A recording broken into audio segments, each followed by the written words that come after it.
en un ratito vamos a tener un contacto internacional que se va a sumar a Tomás, que es nuestro especialista en información internacional, también para que puedan dialogar y conversar. Pero Tomás, ¿cómo andás? Hola, ¿qué tal, Sergio? Buenas tardes, amigos de Buscadores. ¿Cómo están ustedes? ¿Cómo los lleva la lluvia? Sí, acá estamos. No llueve más ahora, sí. Creo que paró un poquito, ¿no? Acá estamos, no está lloviendo. No sabemos, no tenemos ventana. ¿Cómo está? Por suerte ha pasado este temporal tan fuerte de lluvia que afectó todo el país y donde todavía a esta hora tenemos unos 35.000, 40.000 uruguayos allá por el norte, suroeste y este que no tienen energía eléctrica a raíz de caída de árboles y todo esto que ha ocurrido. En la escena internacional tenemos por un lado, estamos en la era Trump, así que todo lo que hace Trump tiene sus repercusiones directas y genera preocupación en todo el mundo. Hoy Donald Trump ha realizado las firmas correspondientes para aplicar tarifas a los aranceles que tienen que ver con el acero y que tienen que ver con el aluminio y que tienen que ver con todos los elementos para construir autos. Y esto afecta a la economía de todo el mundo porque ha afectado también el precio del petróleo, esta medida de Donald Trump. Y ustedes saben, si sube el petróleo afecta la economía de todos los países, incluida la economía de Uruguay. Fíjense con qué panorama se encuentra el gobierno que va a asumir en unos días, el 1 de marzo. Se va a encontrar con todas estas medidas proteccionistas que ya están preocupando a los empresarios, que se lo han hecho saber al presidente Yamandu Orsi, que tienen que ver con este fortalecimiento del dólar, que va a repercutir en la cotización del dólar en nuestro país y que tienen que ver con el precio del petróleo, que para Uruguay es clave. El gobierno que se está yendo ha tenido la suerte de que el petróleo se ha mantenido prácticamente estable y que los combustibles en Uruguay no tuvieron grandes cambios en los precios durante los años de gobierno de Luis Lacalle Pou. Ahora si hay un aumento de 8, 9, 10% en el precio internacional del barril de petróleo, eso va a tener repercusión directa, ustedes saben, en Uruguay en el precio de los combustibles, y eso significa transporte, significa agropecuario, significa boleto urbano, boleto suburbano, tiene repercusión en todo. Hay un equipo del gobierno que va a asumir el próximo 1 de marzo dentro del equipo económico de Gabriel Odone, que está haciendo ahora una evaluación concreta y va siguiendo día a día y paso a paso todas estas medidas, porque parecería que Estados Unidos está lejos y que Trump es un presidente que es de Estados Unidos, pero es la primera potencia mundial y por algo la Unión Europea, por algo China, por algo Brasil, por algo Argentina, están todos muy pero muy preocupados. Argentina lo toca, Argentina es un exportador de acero muy importante y la medida americana le significa una pérdida de entre 600 y 700 millones de dólares, quiere decir que estamos hablando de cifras muy pero muy importantes, y toda la industria automotriz de la zona me refiero a América Latina, hay importantes fábricas de autos en Brasil, en Argentina, en Perú también, y en México, que es un productor importante de automóviles, están todos muy preocupados porque un cambio de esta naturaleza significa un cambio en los costos de los autos muy importantes de la región, y hoy ustedes lo saben porque ya está pasando aquí en Uruguay. Competir con los precios de los autos chinos es muy difícil. Hoy un auto chino eléctrico que es de buena calidad, que es competitivo, que tiene una batería que hoy ya tiene una autonomía de 300 a 400 kilómetros, tiene un precio inferior en el mercado internacional y acá en Uruguay también un 30% menos que los coches competidores. Así que fíjense ustedes cómo será la realidad, ¿no? Sin duda, sin duda. Tamara, confirmame si ya está pronto contacto por las dudas, para si ya lo incluimos. Está bien. Vamos a tener un contacto, vamos a hablar de tema, dejemos para dentro de unos minutos, Tomás, si te parece, el tema del Medio Oriente, porque así lo charlan entre ustedes también y no nos perdemos opiniones de uno y del otro, que siempre ayudan a crecer, ¿no? Porque lo que más me divierte es que la última vez que estuvimos en contacto con Gabriel Ventasgal y estabas vos, discreparon en algunos pronósticos y me gustaría que vuelvan a comentar o analizar juntos. ¿Qué otro tema, mientras esperamos que se contacte Gabriel para actualizarnos, porque ha habido novedades importantes de eso, pero qué otro tema tenemos por ahí? Bueno, mirá, sabés que hay una preocupación importante a nivel también de lo que se refiere a los sistemas financieros en la región. Los sistemas financieros en América Latina. Por un lado, una preocupación creciente en la región por el tema del narcotráfico y la circulación de capitales vinculados al crimen organizado y al narcotráfico en toda América Latina y la circulación de drogas en toda América Latina. Hoy una reunión que se está realizando en Centroamérica, coordinada por Estados Unidos sobre estos temas, indican que si América Latina no realiza una coordinación clara, concreta, entre sus Fuerzas Armadas, su policía y sus servicios de inteligencia, el narcotráfico va a seguir teniendo una actividad muy pero muy dura y muy preponderante y con mucha violencia en toda la región. Esto está ocurriendo en Argentina, está ocurriendo en Brasil, en Perú, en Ecuador, donde hubo elecciones, y esta reunión está diciendo: al narcotráfico un país individualmente no puede combatirlo. Hay fronteras, hay espacios aéreos, hay puertos. Es muy difícil el control si no hay una coordinación clara entre todos los involucrados en el tema. Veremos ahora cuál es la actitud que toma el gobierno de Yamandu Orsi y el gobierno de Milei y el gobierno de Lula sobre este tema, porque es clave, si no, el narcotráfico va a seguir adelante, ¿no? Gracias. Tomás, no te vayas, no te vayas. ¿Qué tal, cómo te va, Gabriel Ventasgal? ¿Cómo está, señor Gorsi? ¿Cómo anda? ¿Todo bien? ¿Estás en un aeropuerto? Estoy en el aeropuerto de París. No hay forma de encontrarte 2 días seguidos en un mismo, ni siquiera continente casi. A ver ahí que se me trancó. Es que el presupuesto de buscadores no da para quedar. Es que el presupuesto de buscadores no da para quedarme una semana en Uruguay, si no lo haría. Está bien, está bien. Gabriel, contame un poquito, han habido fuertes novedades, y yo me quedé pensando en algún contacto que hicimos contigo hace unos días, que vos dijiste no va a haber segunda y tercera fase, son 3 fases de 42 días que se había marcado para este intercambio y alto el fuego y bueno, como se lo quiera llamar. ¿Se está confirmando lo que vos decías? ¿Hubo nuevos protagonistas? ¿Hubo algo que te sorprenda? Contame un poco, decir a la gente lo que está pasando. Miren, en principio el acuerdo que tenía Israel con Hamás era 7 semanas de cese de fuego, liberación de 33 rehenes, de los cuales 25 estaban vivos. Y a cambio Israel tenía que hacer varias cosas. Tenía que liberar a cerca de 2.000 sentenciados en prisiones israelíes. Tenía que permitir el paso de 600 camiones de ayuda humanitaria por día y tenía que retirarse de la Franja de Gaza. Ese era el acuerdo, pero tenía una segunda etapa que era: vamos a empezar a negociar a partir, no más tarde del día 16, el fin de la guerra. Y la tercera etapa, vamos a hablar sobre la reconstrucción de la Franja de Gaza. Y yo te dije en anteriores encuentros que yo creía que la segunda etapa, el fin de la guerra, no íbamos a avanzar en eso. Principalmente porque Israel iba a exigir que el fin de la guerra incluya el fin del gobierno de Hamás. O sea, que Hamás se vaya de la Franja de Gaza, abandone el poder. Y como eso no iba a ocurrir, era de prever que tarde o temprano también esto afecte la primera etapa, o sea, la liberación. Creo que lo que estamos viendo ahora es también impulso de las declaraciones de Trump, que dijo que va a crear una especie de playa pública, con hoteles incluso, en la Franja de Gaza, y que quiere que alrededor de 2 millones de palestinos sean captados y exiliados tanto en Egipto como en Jordania o en otros lugares. ¿Qué motivó a Hamás a decir que termina con la entrega de rehenes? Hoy es lunes, este sábado no se entregan rehenes, no hay intercambio de rehenes por prisioneros. Bueno, supuestamente Hamás lo que dice es que no entra suficiente ayuda humanitaria o que Israel no permite el flujo de civiles hacia el norte. Entonces es una forma de Hamás de demostrar que tiene control de la situación. Pero más que nada, ¿sabes lo que provocó toda esta crisis ahora? Es, además de las declaraciones de Trump, las imágenes que vimos el último sábado del estado físico de los liberados. Esto choqueó al gobierno y a la población local. Entonces, yo creo que me da la sensación que se va a ejecutar la liberación.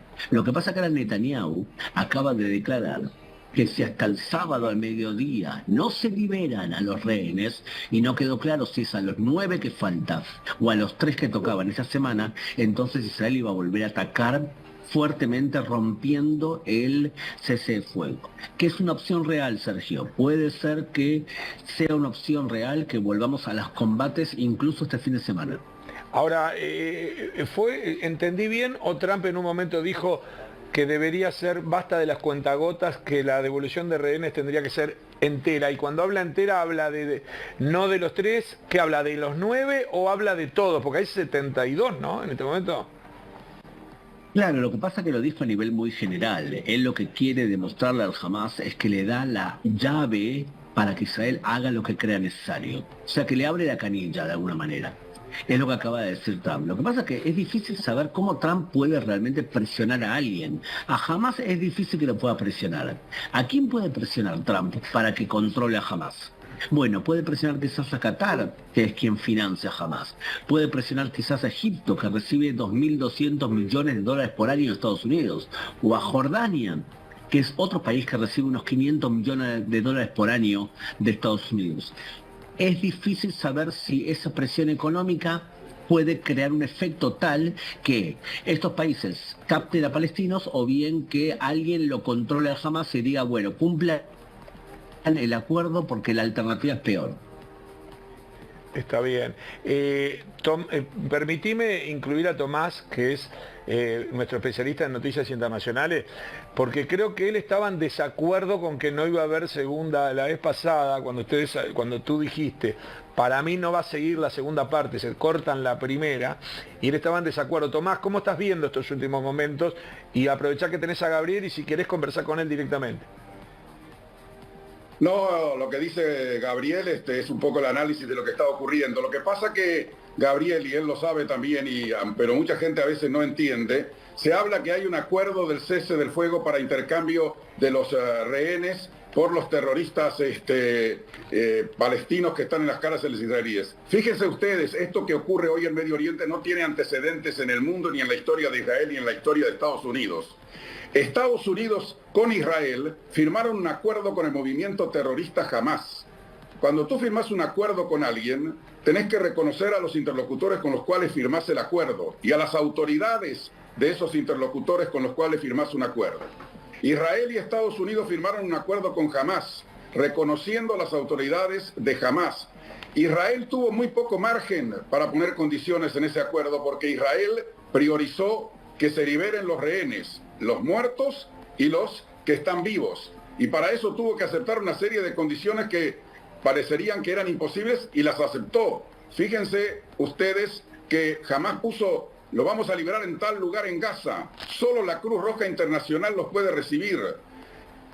Vamos a pedir la liberación, como dijo Gabriel, de 2.000 terroristas, de los cuales el 40% son asesinos, que mataron a israelíes, que atentaron contra Israel. Ese es el acuerdo que hoy está en vigencia y que sigue en vigencia. Yo digo que el sábado jamás va a liberar a los 3 rehenes en los cuales se había comprometido. Ya aclaró recién el gobierno de Israel que lo que pide Netanyahu no es que libere a los 9, sino que cumpla el acuerdo y libere a los 3 y después a los otros 3 que quedan. Y después también hoy hubo una reunión del gabinete israelí y también el gabinete israelí ha señalado que estaría dispuesto a reanudar las negociaciones para entrar en la segunda fase. ¿Y esto por qué? Lo que dice Gabriel es verdad. Israel podría mañana otra vez atacar Gaza y decir no negocio más con los terroristas. Y yo le pregunto a Gabriel, ¿está preparada la sociedad israelí, los familiares de los rehenes, de escuchar, rompemos la negociación con Hamas, atacamos Hamas, destruimos todo y dejamos los rehenes de lado y no nos ocupamos más de los rehenes? ¿Es realista esa apreciación? Bueno, es complicado porque el gobierno de Israel, evidentemente, al ser un país democrático, la prensa y los familiares hacen una presión efectiva contra el gobierno. Entonces yo también creo que por lo menos los 52 días, 7 semanas de cese de fuego se van a cumplir, 42 días, se van a cumplir. O sea, yo sí creo que va a terminar Hamás liberando a los 25 vivos y a los 8 muertos, y creo que Israel va a terminar sí cediendo en esta primera etapa. No significa que los restantes que están en manos de Hamás no permanezcan en manos de Hamás un tiempo más. Mi forma de ver la realidad del Medio Oriente es que Israel va a terminar este cese de fuego, va a volver a la guerra, porque las condiciones para el fin de la guerra ahora son inaceptables para Israel todo el tiempo que jamás quiera seguir en el poder de la Franja de Gaza y todo el tiempo que jamás tenga los recursos para reorganizarse. Por eso creo que la segunda etapa no la van a ejecutar. Ojalá jamás lo que haga es decir, muy bien, yo renuncio al poder, me voy de la Franja de Gaza y acepto parte de las condiciones de Donald Trump y con eso se termina la guerra. Como creo que no va a ocurrir, entonces la alternativa me parece que es otra vez el regreso bélico hasta que vuelva a estar debilitado Hamás y ahí se tenga que negociar nuevamente por el resto de los rehenes que sigan vivos. Evidentemente cuando viene un familiar y te dice el tiempo corre en contra de nuestros familiares, porque van muriendo y ya vimos las condiciones físicas en las que están, tienen razón. El tiempo juega en contra de las vidas de los rehenes que todavía siguen en manos de Hamás. Es una realidad terrible lo que está pasando aquí, porque todas las opciones son malas. Fíjate, Gabriel, que si tú miras hoy una foto de Gaza desde el aire, de esas que toma el ejército israelí, hoy Hamás ha vuelto a controlar la Franja de Gaza.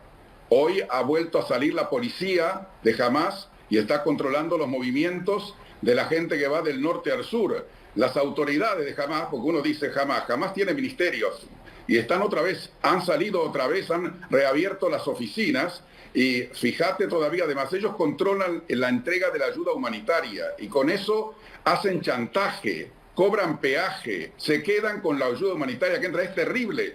Pero hoy la realidad, por eso los analistas hoy decían en la Unión Europea y en Londres, cómo jamás todavía, a pesar de lo que ha sido el ataque durísimo de Israel contra el movimiento terrorista, le muestra, porque se lo muestra a su gente, miren, tenemos la capacidad de poder volver otra vez. Estamos manejando nosotros hoy la franja, nosotros manejamos la ayuda humanitaria, la policía que está, no son el ejército israelí, somos nosotros. Entonces, Gabriel, es muy difícil, es muy complejo, no es tan fácil esta situación. Fíjate que hasta ayer la Franja de Gaza estaba en manos del ejército israelí y hoy vuelve a estar en manos de Hamás. Israel tiene que hablar y negociar con Hamás todos los días. No es fácil. No, miren, yo les propongo así, mira, te propongo lo siguiente, Tomás. Miren, Israel tiene que lograr 4 cosas. Tiene que lograr que la capacidad bélica de Hamás se vea muy reducida. Y en este aspecto sí, logró varios éxitos. Tiene que lograr también, número 2, liberar a sus rehenes.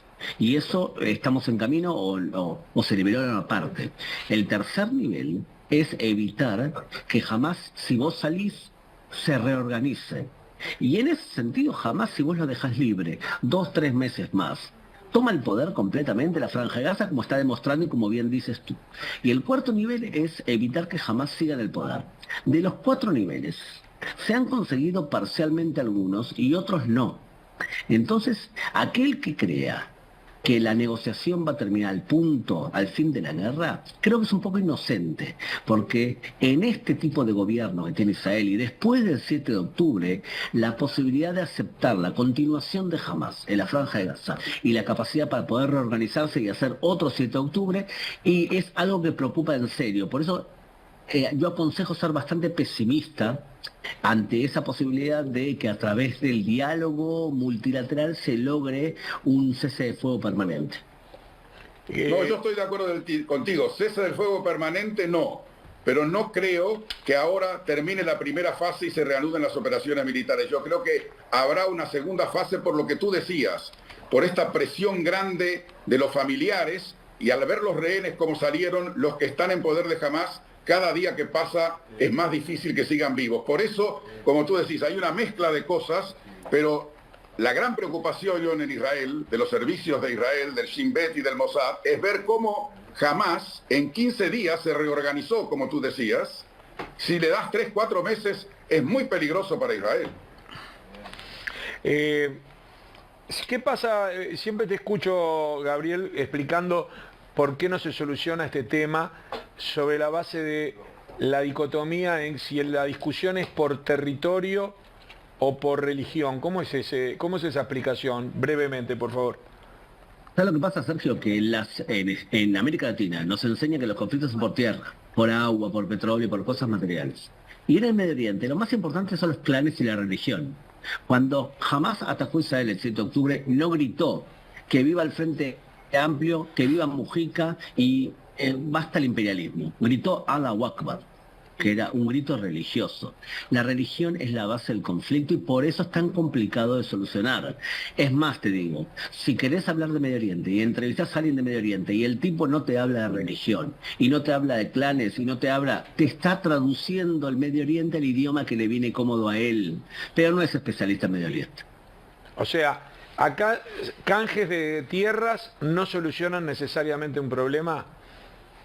Y por supuesto que no, porque la tierra es algo que es importante y que puede ayudar a solucionar un conflicto, pero cuando vos considerás que judíos y cristianos son dhimis, ciudadanos de segunda, que solamente pueden ser propiedad del califa pagando el impuesto por cabeza, que es la jizya, no vas a aceptar un Estado judío ni un cristiano en tierras antiislámicas. Y por eso los conceptos que se manejan son conceptos religiosos, lamentablemente. Por eso es la frase esa, desde el río hasta el mar, o sea, no hay... es todo o nada, digamos, para los grupos fundamentalistas, estamos hablando, ¿no? Claro, son la minoría del Islam, pero no son pocas personas. Y en el Medio Oriente, creo yo que en muchos lugares son mayoría, o por lo menos gobiernan. Entonces, para poder moderar a esta gente, hay que derrotarlas, no hay nada que hacerle. La cultura judío-cristiana tiene que tener muy claro que nuestros valores son importantes y queremos defender a nuestras mujeres, queremos defender a nuestra democracia, queremos defender la libertad de expresión, y para eso estamos convencidos que hay ciertos valores que son buenos, pero para eso Occidente tiene que estar convencido de que está bien y que está mal, y no todos están con esa claridad mental para entender cuál es el problema aquí. Profesor Lagrota, usted que es historiador más de nada de este lado, ¿entiende la problemática del Medio Oriente? Absolutamente, y estoy de acuerdo con él de que nuestros valores, los valores de Europa, los valores occidentales, están en juego en esta resolución de este conflicto. Digo, acá el cuento es muy sencillo, o detenemos esto o no sé qué va a pasar. Gabriel, no queremos que te pierdas el vuelo. La producción se puso en gastos consiguiéndote un upgrade, espero que lo disfrutes. Y bueno, como se dice siempre por estos lados, estés donde estén, no se olviden de mandar una caja de chajá. Muy bien, porque yo siempre digo que hay gente que dice la televisión engorda, no, lo que engorda es el chajá con crema. Te mando un abrazo enorme, Gabriel, gracias por estar con nosotros. Un abrazo, gracias a ti. Chau, chau. Sigo con Tomás un minuto más. Tomás, vamos cerrando por el día de hoy. ¿Cuándo te tenemos aquí en vivo? Y no sé si tenés algo más para decir.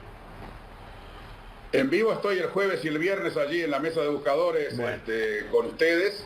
Y bueno, sigue todavía, por allí sé que está Fabián también, hoy me preguntaban desde Europa, viene la transmisión de mando de Luis Lacalle Pou a Yamandu Orsi el 1 de marzo y se conocen muy pocos detalles. Me preguntaban de la televisión europea y de la televisión de Estados Unidos, ¿cómo va a ser la ceremonia de transmisión del mando? ¿Cuántos discursos va a haber? ¿Habrá invitados especiales? ¿Vendrán presidentes de otros países?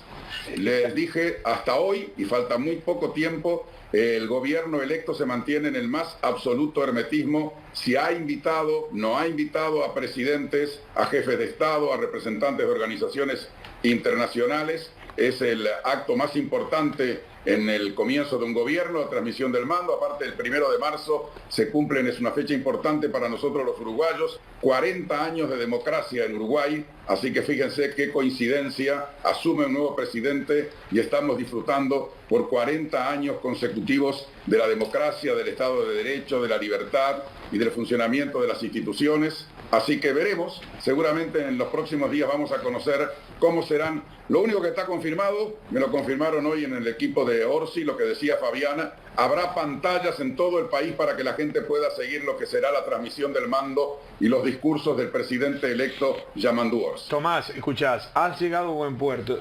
Nadie sabe nada, pero Fabián sabe, porque no solo que sabe, él es un poco el que organiza, me parece a mí. Él no lo dice, él le baja el perfil, nos oculta pero él, información. exactamente, él no nos quiere contar todo porque él está ahí, bueno, ya les arreglé tal cosa, tal otra. Por favor, lo que pueda contar. Me entero de cosas. Por ejemplo, que de los invitados internacionales, de presidentes internacionales, además de lo de la región, que es un hecho que van a estar, está confirmando una autoridad del gobierno alemán, que no tengo claro si es el primer ministro del gobierno de Alemania, que además tiene una visita prevista en la región, que no solamente involucraría a Uruguay, pero Fabián, que es el hizo la presidente- agenda para que el 1 de marzo estar en Montevideo. Es el presidente de Alemania, El no presidente el es, primer ministro. o correcto, Es el presidente de Alemania. correcto. Eso es un hecho seguro que va a estar. La región, ¿hasta dónde abarca, digamos? Es Argentina, Y me- Brasil, Paraguay, Chile. me refiero al Mercosur. seguro, Bolivia. Sí, me refiero al Mercosur, que va a estar seguro. Mercosur ampliado, digamos. Sí, que ahora está involucrando a Panamá también, ¿no? Panamá está formando parte del Mercosur ampliado. El tema que todos preguntamos es qué pasa con Venezuela. Sí, no, yo no creo que Yo creo venga que no lo vayan a presidente invitar, Maduro, te ¿no? digo la verdad. No ¿Usted creo. cree que no lo invitan o cree que no viene? No, que no lo invitan. No lo invitan. No, y recordemos que hoy tenemos unas relaciones diplomáticas problemas diplomáticos. que están suspendidas, ¿no? Sí, pero podrían cambiarse. Sí. O están suspendidas desde antes de este gobierno último. No, están No, suspendidas con este gobierno. en este Con este gobierno. sí, pero ya estaba friccionado, ¿se acuerda que? Yo me acuerdo cuando Maduro... ¿Fue Maduro o fue Chávez que relajó toda... No, Maduro. Maduro fue, ¿no? Claro, pero ¿se acuerdan que después fue el Siendo gobierno... vicepresidente, El sí. gobierno en la calle Pou nombró un embajador, que fue Verde Rosa, que duró poco. Ex intendente de Tacuarembó. Sí. Pero estuvo. Está bien. Bueno, viste, te enteraste de Fabián. Alemania. Sí. Fabián, ¿Sí? no está confirmada la presencia de Javier Milei. ¿No? No. Bueno, Está invitado, pero no está confirmado. otras prioridades. Betonga total. Tiene que cerrar en último algo, momento, No está confirmada la Yo presencia creo que viene de igual, ustedes. ¿sabes? Ustedes también, fíjense que Javier Milei tampoco vino a visitar al presidente Luis Lacalle Pou. Tomás, Betonga total. pedinos algo que Fabián te arregla. ¿Quién querés que invite y Fabián lo arregla hoy de tarde? Lo tuyo está, Tomás, vos estás. Vos estás. Perfecto, muy bien, muchas gracias. Gracias. Vos pensás que otro mandatario querés y te lo consigue Fabián. Te mando un abrazo, Tomás. Siempre es un gusto tenerte. Lo mismo para ustedes. Vamos arriba, Gracias. Tremendo esto. Les digo algo, que la Escuela Nacional de